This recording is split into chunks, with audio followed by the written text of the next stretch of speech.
करने जा रहे हैं पास्ट परफेक्ट। बेटा ये है ही परफेक्ट है, यानी इसे आज हम मुकम्मल करने वाले हैं। वैसे तो परफेक्ट का मतलब है कि मुकम्मल, वो चीज जो मुकम्मल हो चुकी हो उसे हम बोलते हैं परफेक्ट।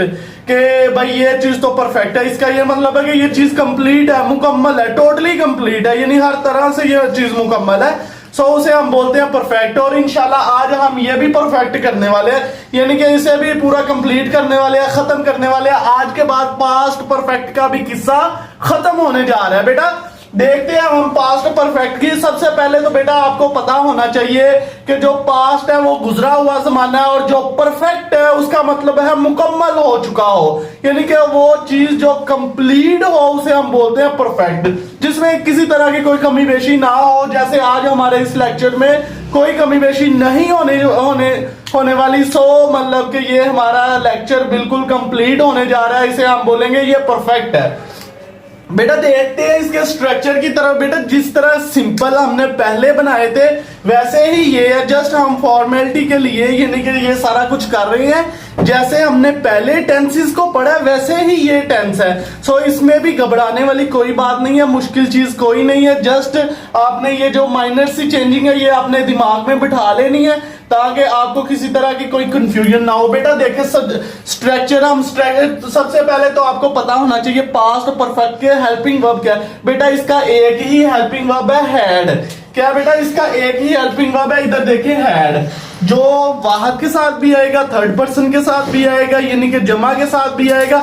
जो भी सब्जेक्ट होगा उसके साथ बेटा हमने हैड लगाना है, क्योंकि इसमें एक ही हेल्पिंग वर्ब है और वो हैड है। वो जमा के साथ भी आएगा, वाहद के साथ भी आएगा, सबके साथ आएगा बेटा हैड। सो हमने इधर हैड लगा दिया। बेटा सबसे पहले सब्जेक्ट आएगा, उसके बाद कोई भी स्ट्रक्चर है ना, सिंपल कोई भी स्ट्रक्चर है, सबसे पहले आएगा सब्जेक्ट, उसके बाद हेल्पिंग वर्ब। बेटा उसके बाद जो हम टेंस पढ़ रहे हैं उसके मुनासबत से जो हेल्पिंग वर्ब आएगा और जो मेन वर्ब की फॉर्म आएगी वो लगाएंगे, फिर ऑब्जेक्ट लगाएंगे। देखते हैं पास्ट परफेक्ट में क्या है। बेटा सबसे पहले सब्जेक्ट है, फिर इसका हेल्पिंग वर्ब जो हैड है, जो सिंगल के साथ भी आएगा, डबल के साथ भी आएगा, सबके साथ आएगा बेटा हैड है।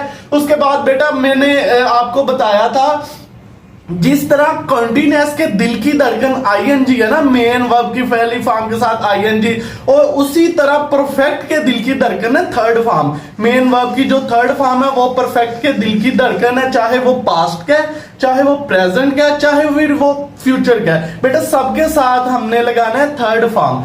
परफेक्ट में हमने लगाना है थर्ड फॉर्म लगानी है। बेटा देखते हैं इसके अपने अल्फाजों को पुट करके वो कैसे लगाएंगे।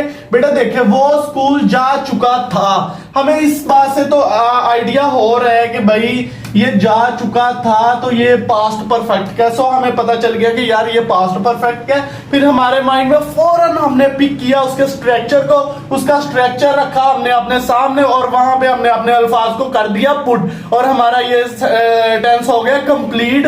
सो हम तो हो गए हैं परफेक्ट। सो हम आज इसे भी परफेक्ट बनाएंगे। बेटा देखते हैं वो स्कूल जा चुका था, हमें पता चल गया ये परफेक्ट पास्ट परफेक्ट के। अब हम अल्फाजों को उसकी जगह पे जहां जहां उसको तरतीब देना वो देंगे।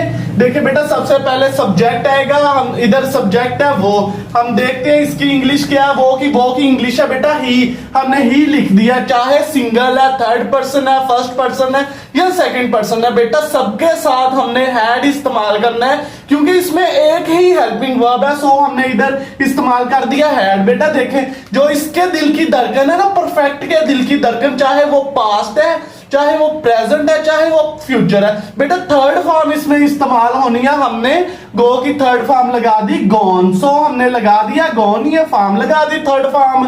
फिर बेटा हम देखते हैं ऑब्जेक्ट जिस पे काम हो रहा हो, यानी कि जिस पे हम काम कर रहे हैं उसे हम बोलते हैं ऑब्जेक्ट।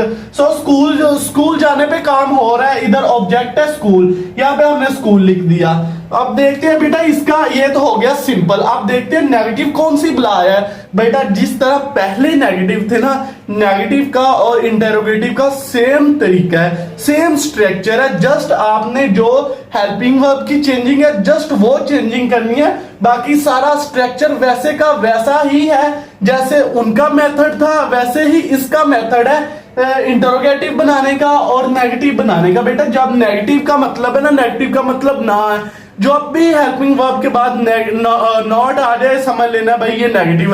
अब आपने हेल्पिंग वर्ब से और फॉर्म से मतलब के जज करना है कि ये किस टेंस का यानी कि फिक्र है, ये किस टेंस का नेगेटिव है।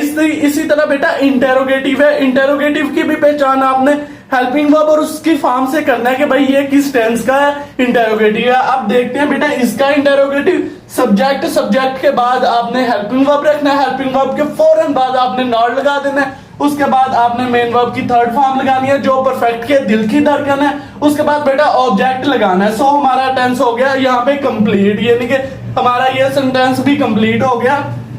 अब हम अपने अल्फाजों को तरतीब देंगे। बेटा देखे वो ये इसलिए मैंने एक ही फिक्रा रखा है ताकि आपको समझने में आसानी हो जाए। बेटा अगर मैं 50 फिक्रे भी ऐसे ही लिखूंगा, सेम मेथड ऐसे ही है, आपने वैसे ही लिख देना, पॉसिबल नहीं है इधर 50 फिक्रे लिखना। सो मैंने एक ही रखा है ताकि आपको समझने में आसानी हो। जैसे भी फिक्रे होंगे, जिस तरह के भी होंगे, बस आपने इसी स्ट्रक्चर की मदद से अपने अल्फाजों को तरतीब देते जाना है और आप बड़ा सारा यानी कि परफेक्ट काम कर रहे हैं, मुझे इस बात का तो आइडिया है और आप एक दिन इंशाल्लाह परफेक्ट हो जाएंगे इंशाल्लाह। सो बेटा देखते हैं इसका नेगेटिव में हमने हेल्पिंग वर्ब के फौरन बाद नॉट लगा दिया, फिर थर्ड फॉर्म लगाई, फिर ऑब्जेक्ट लगाया। बेटा इसी तरह अब हम देखेंगे इंटेरोगेटिव कौन सी बला। बेटा इंटेरोगेटिव का मतलब ही है सवाल करना।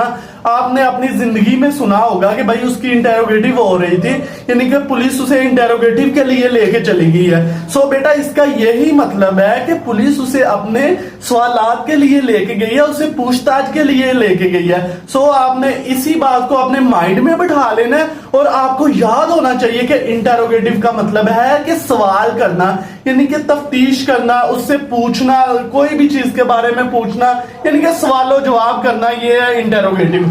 बेटा देखते हैं इंटेरोगेटिव जो भी इसका यानी कि जिस टेंस की हम इंटेरोगेटिव कर रहे हैं उसी टेंस का सबसे पहले हमने पकड़ के हेल्पिंग वर्ब बाहर ले आना सब्जेक्ट के पहले। सो वो हो जाएगा इंटेरोगेटिव बेटा। और जब भी डब्ल्यू फैमिली वाला इंटेरोगेटिव होगा सो आपने याद रखना जो डबल इंटेरोगेटिव होगा सबसे पहले डब्ल्यू फैमिली आएगी, उसके बाद हेल्पिंग वर्ब आएगा, फिर सब्जेक्ट आएगा। बेटा फिर इसी तरह आपने तरतीब देते जाना है। जिस तरह बेटा देख कितना आसान है, यानी कि सिर्फ लॉजिकली बातें हैं, ये सेम वैसे ही है जैसे हमने पहले पढ़ा था। आपने कंफ्यूज नहीं होना बेटा। इसी तरह सारे टेंसेस ऐसे ही हैं, इसमें किसी तरह का कोई मुश्किल बात नहीं है। जस्ट आपने अब फोकस रख के समझते जाना है। स्टार्टिंग से आप लेंगे ना, जहां से हमने स्टार्ट किया था वहां से लेंगे तो आपको इजी रहेगा। सो इंशाल्लाह आई होप को आपको समझ आई होगी।